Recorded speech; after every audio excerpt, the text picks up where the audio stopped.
महाभारत का युद्ध धर्म और अधर्म को लेकर कौरवों और पांडवों के बीच में लड़ा गया। ऐसे कई योद्धा थे इस युद्ध में जो महाभारत के युद्ध या कहें कि कुरुक्षेत्र के युद्ध में भाग लेने से वंचित रह गए थे। ये भी कह सकते हैं कि श्री कृष्ण की नीति के चलते ऐसा हुआ, इन्होंने युद्ध में भाग नहीं लिया। ये भी हो सकता है कि इन योद्धाओं को इस भाग में लेने का मन ही ना हो। आइए जानते हैं उन महान योद्धाओं के बारे में जो इस युद्ध का हिस्सा नहीं बन पाए या फिर उन्हें इस युद्ध का हिस्सा बनने नहीं दिया गया।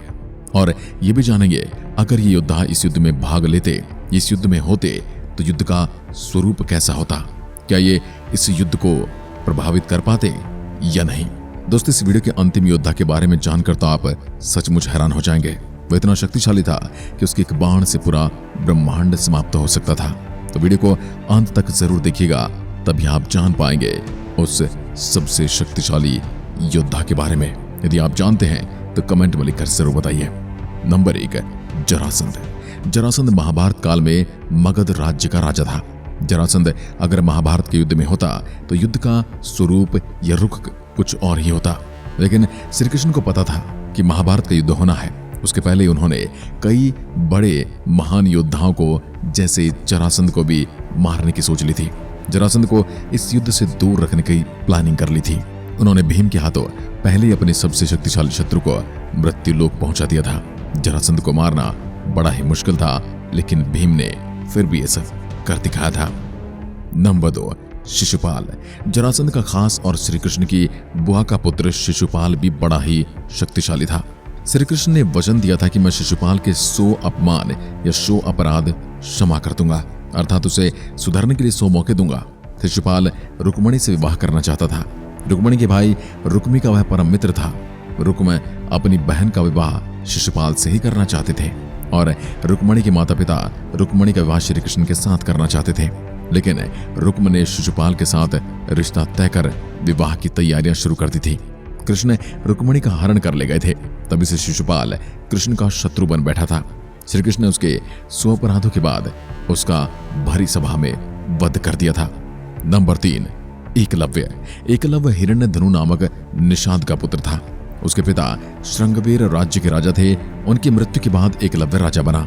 हरिवंश पुराण के अनुसार युधिष्ठिर के राजसूय यज्ञ के बाद एकलव्य ने द्वारिका पर आक्रमण कर दिया था और उसी समय युधिष्ठिर के इंद्रप्रस्थ से निकलकर युद्ध में भाग लेने कृष्ण द्वारिका पहुंचे।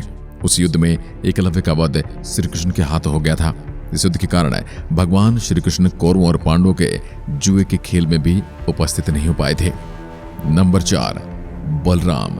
भगवान कृष्ण के बड़े भाई बलराम ने श्री कृष्ण को कई बार समझाया कि हमें युद्ध में शामिल नहीं होना चाहिए, क्योंकि दुर्योधन और अर्जुन दोनों ही हमारे मित्र हैं। ऐसे धर्म संकट के समय दोनों ही पक्ष न लेना उचित होगा। बलराम जी शिविर में जाकर दुर्योधन से कहते हैं, अब जिस तरफ कृष्ण हो उसके विपक्ष में मैं जा नहीं सकता, और कृष्ण ने पहले ही पांडवों का पक्ष चुन लिया है।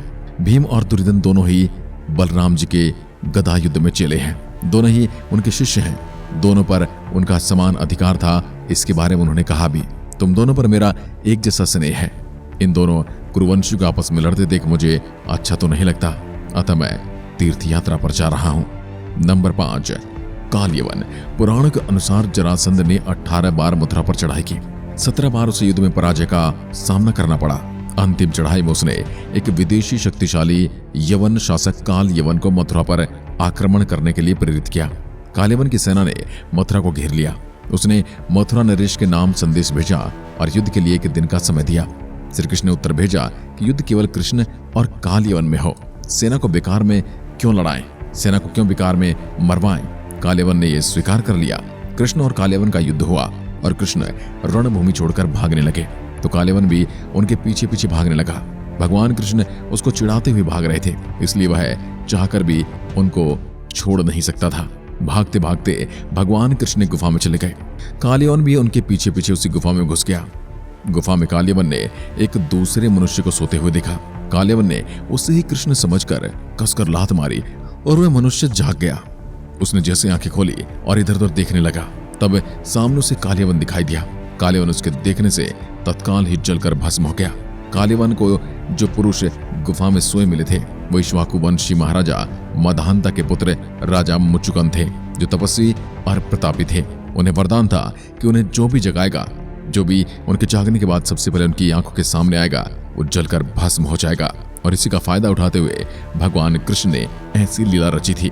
नंबर 6, बर्बरीक। बर्बरीक दुनिया के सर्वश्रेष्ठ धनुर्धर योद्धाओं में से एक हैं। बर्बरीक के लिए 3 बाण ही पर्याप्त थे, जिसके बल पर वे कौरवों और पांडवों की पूरी सेनाओं को समाप्त कर सकते थे। युद्ध के मैदान में भीमपौत्र बर्बरीक की मां ने उससे वचन लिया था कि तुम किसी भी पक्ष से युद्ध लड़ने जाओगे तो उसी पक्ष का साथ दोगे जो हार रहा होगा, जो कमजोर होगा, क्योंकि वह जानती थी कि कौरवों की सेना के सामने पांडवों की सेना ही कमजोर है। इसलिए उसने ऐसा कहा और बर्बरीक ने उन्हीं की बातों को माना। बर्बरीक के इस वचन से भगवान कृष्ण चिंतित हो गए। तब भगवान कृष्ण ब्राह्मण का वेश में गए और बर्बरीक से उनका शीश दान में मांग लिया। बर्बरीक ने बिना कुछ सोचे शीश दान कर दिया। बर्बरीक के इस बलिदान को देखकर भगवान श्री कृष्ण ने बर्बरीक को कलयुग में स्वयं के नाम से पूजे जाने का वरदान दिया। आज बर्बरीक को खाटू श्याम के नाम से पूजा जाता है, जिनका धाम राजस्थान के सीकर जिले के छोटे से कस्बे खाटू में स्थित है, जो कलयुग के अवतारी माने जाते हैं। तो दोस्तों, आज की हमारी वीडियो आपको पसंद आई होगी। वीडियो पसंद आई हो तो वीडियो को लाइक करें, चैनल को सब्सक्राइब करें और ज्यादा से ज्यादा शेयर भी करें। एक बार फिर मिलते हैं, तब तक के लिए नमस्कार। जय हिंद, जय भारत।